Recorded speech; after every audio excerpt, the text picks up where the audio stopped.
దేవుని బిడ్డలారా, ఈ యొక్క ఉదయకాలము చక్కగా దేవుని యొక్క వాగ్దానం మనం చదువుకుందాం.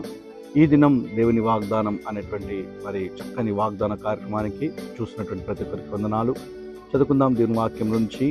యెషయా గ్రంథం 41వ అధ్యాయము 10వ వచనంలో పరిశుద్ధాత్మ దేవుడు సంఘముగా ఉన్నటువంటి నీతో నాతో మాట్లాడుతున్నటువంటి మాట మనం బలపరుస్తూ ఉన్నాడు. చదువుకుందాం ఈ వాక్యము. నేను నీతో చెప్పి ఉన్నాను, నీకు తోడై ఉన్నాను, భయపడకము, నేను నీ దేవుడినై ఉన్నాను, దిగులు పడకము, నేను నిన్ను బలపరుతును, నీకు సహాయము చేయువాడును నేనే, నీతి అను నా దక్షిణ హస్తముతో నిన్ను ఆదుకొందును. చూడండి, ఆపదల్లో, కష్టములో, శ్రమల్లో ఉన్నప్పుడు మనకు దేవుడే దిక్కు, ఆయనే ఆశ్రయము, ఆయన ఆదుకుంటానని అలనాడు యెషయా ప్రవక్త ద్వారా ఇశ్రాయేలుకు వాగ్దానం చేసినాడు. ఈరోజు ఇదే వాగ్దానమును నీకు ఇస్తూ ఉన్నాడు. ఆయన నిన్ను ఆదుకుంటాడు.